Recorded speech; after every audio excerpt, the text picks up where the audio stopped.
Malappuram കൊണ്ടോട്ടിയിൽ KSRTC bus നിയന്ത്രണം തെറ്റി മറിഞ്ഞു. സ്വകാര്യ ബസ്സിനെ മറികടക്കുന്നതിനിടെ ഡിവൈഡറിലിടിച്ചാണ് അപകടം. യാത്രക്കാരുടെ പരുക്ക് ഗുരുതരമല്ല.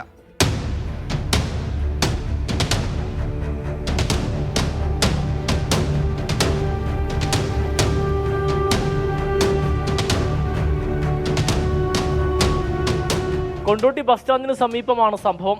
പാലക്കാട് നിന്ന് കോഴിക്കോട്ടേക്ക് പോകുന്ന KSRTC ബസ്സാണ് അപകടത്തിൽപ്പെട്ടത്. ഇതേ റൂട്ടിലെ സ്വകാര്യ ബസ്സിനെ മറികടക്കാനുള്ള ശ്രമത്തിനിടെയാണ് അപകടം. വലതുവശം ചേർന്ന് പോവുകയായിരുന്ന ബസ്സിനെ ഓവർടേക്ക് ചെയ്യാനുള്ള ശ്രമത്തിനിടെ KSRTC ബസ് ഡിവൈഡറിൽ കയറി മറിഞ്ഞു. ബസ്സിലും ടൗണിലും തിരക്ക് കുറവായതിനാൽ വൻ ദുരന്തം ഒഴിവായി. നിസ്സാര പരിക്കേറ്റ യാത്രക്കാർ ചികിത്സ തേടി. ന്യൂസിലൊക്കെ കണ്ടിട്ടുണ്ടായിരുന്നു. പിന്നെ മറ്റു ബസ്സിനെ സൈഡ് കൊടുക്കുന്ന സമയത്താണ് സംഭവിച്ചിട്ടുണ്ടായത്. അത് തികച്ചും അങ്ങനെയല്ല സംഭവം ഉണ്ടായിട്ടുള്ളത്. അയാൾ ശ്രദ്ധിക്കാതെ നേരെ വന്നു. അങ്ങനെ ഡിവൈഡറിൽ കയറിയിട്ട് ബാക്കിലെ വീലും കയറിയപ്പോഴാണ് ബസ് തലകീഴായിട്ട് മറിഞ്ഞിട്ടുണ്ടായിരുന്നത്. ഈ പാതയിൽ ബസ്സുകളുടെ മത്സരയോട്ടവും അപകടവും നിത്യസംഭവമാണെന്ന് നാട്ടുകാർ.